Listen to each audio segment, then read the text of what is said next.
Hey everybody, welcome to another episode of On the Paint Table. This is my weekly show about what I got done painting this week, upcoming projects, and sneak peeks into the future of things that may be coming to the channel. So this week I got exactly one model painted, but I didn't get a whole lot of work done. What I did was I repurposed one of my armies from Warhammer Fantasy Battle to Kings of War, which was my Bretonnian army, which I'll be honest, my last couple 8th edition fantasy games with it, and even the 9th edition games I played with it, or the 9th age games, sorry, it's not 9th edition. The army's not made for this time. I designed that army in 6th edition Warhammer Fantasy, and it was a 6th edition, stripped the ability to fight back, break guys through combat res kind of an army with multiple small units, which was de rigueur in 6th edition. And it just doesn't work. And I don't have it in me to go search eBay for units to make the army work. And actually, even in like 8th edition, it never worked. Like you could build it one way where it would be kind of okay, but it was never great. In the addition of Death Stars and you know, static combat res making you steadfast and stuff like that, you couldn't do it. They needed to give cavalry disruption. If cavalry had disruption on the charge, then everything would be great, but they don't have it. So the cavalry army in the 8th edition of Fantasy was not the way to play. And so thinking about what I could do with the army, because I did like the models and I wanted to be able to use them for something. I've really enjoyed playing Kings of War this year.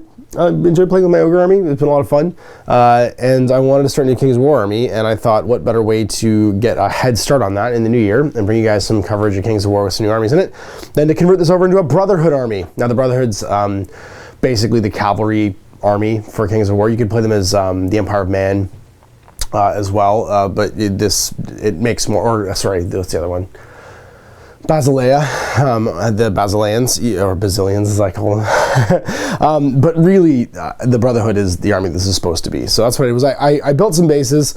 I used my green stuff rollers from Green Stuff World to give them some cobblestones and some texture. I painted them up, and then I meticulously stripped 45 cavalry and 13 infantry off their existing bases and pinned them to new bases. So that's why I only got one model painted this week. Was I spent most of the week kind of tearing things off bases and trying not to damage them, and then carefully pinning them to bases. So you'll see my army right now, and you'll see the one model I got finished, which is from a new series I'll be bringing to the channel this year. And I've got I know at least 2 players for. I know I've got 2 buddies that'll be totally into it. My buddy Les and my buddy Jay. And whenever they get into something, it's usually a good sign for you guys, because Les and Jay are both prolific painters. Les paints like crazy. You've seen him paint Lord of the Rings, Guild Ball, all kinds of things he's played in the channel. And then Jay's as prolific a painter as I know. He almost cleared a model a day last year. I think he got to 340 something for his personal hobby resolution. And yeah, and he's a very prolific painter. So if he decides he wants to do something, you're definitely going to see it, because he'll get the project done. So anyway, let's take a look at the armies and the miniatures I got finished. So here is my 2,000 points Brotherhood army for Kings of War, formerly my Bretonnian army. And what it is it's either 6 regiments or 3 hordes of knights of Man of Brotherhood.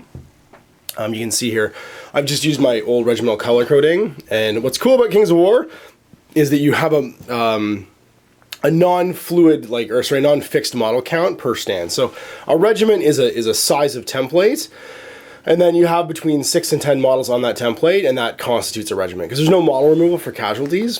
You just build up damage for your nerve tests and stuff. It means that you can have these cool sort of like multi-based models, and your trays become kind of dioramas, which I had a lot of fun with making these guys. So what these are craft store wood sheeting that I cut to size, and then I textured. You can see here probably best on the little dudes, the bowmen, the Vienne bowmen.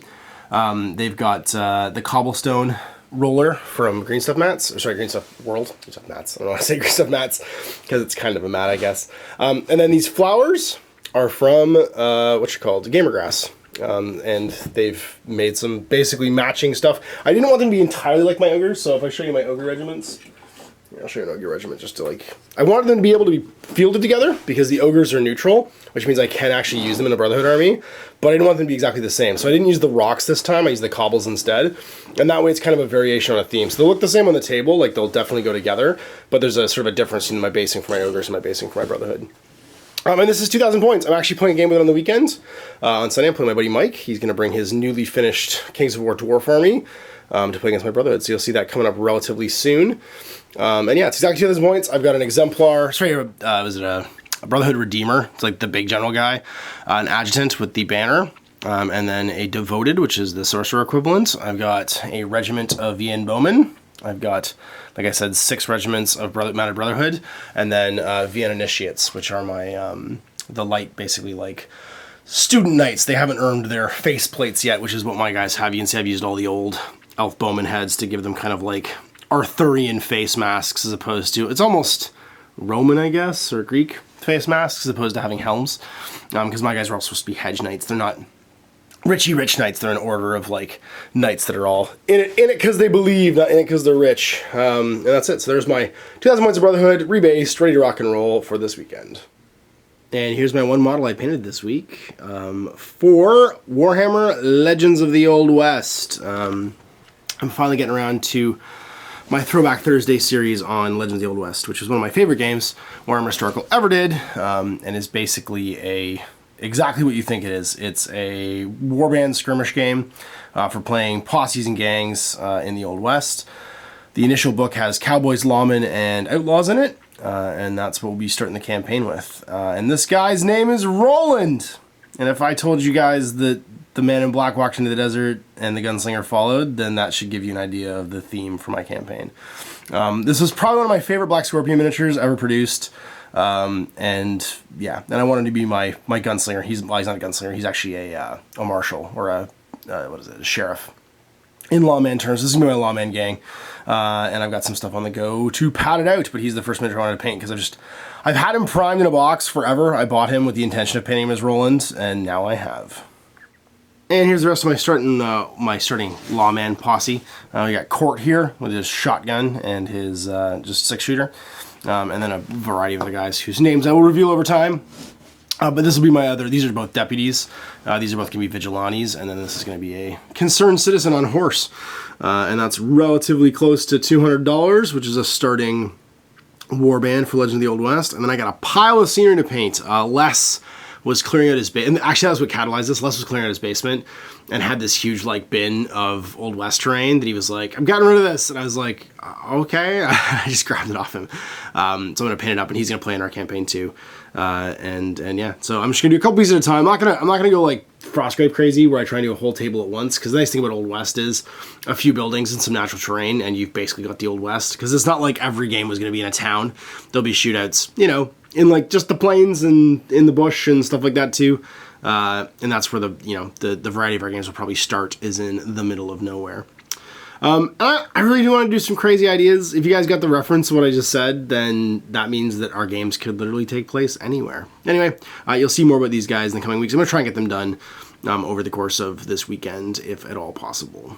So there you have it, my first on the paint table for 2017. I'm not off to a great start. I have to paint 10 models per week, and I painted 1 this week, because I'm actually just not even going to count rebasing the Bretonian army. It was a ton of work, but it wasn't actually painting miniatures, so it doesn't go on my tally. So yeah, so as of right now, I've actually painted 1 miniature. It's Saturday, because I'm filming this the morning of, you guys are watching this, and I gotta paint 9 more miniatures. I have 1 guy base coated, and I've got 5 more guys that need to get painted for this law posse. I have a bunch of stuff I could easily just finish too, but that feels like cheating for this week, but maybe I'll just go and do that. I need to finish my Dark Knight Rises Batman. I need to finish... I could just like literally put highlights on these Space Wolves and Custodes and Sisters of Silence for Horus Heresy, because they're like, I literally painted 21 models last year. I didn't count, because even though they're base coated and based, I didn't highlight them, and that doesn't count to me. That doesn't count to me at all. So yeah, so I need to do 10 per week to hit my goal for this year. You'll hear more about my goal in my roundup for 2016. And I'm at 1. So yeah, it's not the best first week, but you'll see more stuff in the future. I will get more things done. I wanted to get that army rebased. So the first week is been kind of wash. That's all I did all week. So anyway, we'll see you next week. See what I got done then. Until then, I'm Ash. Happy gaming.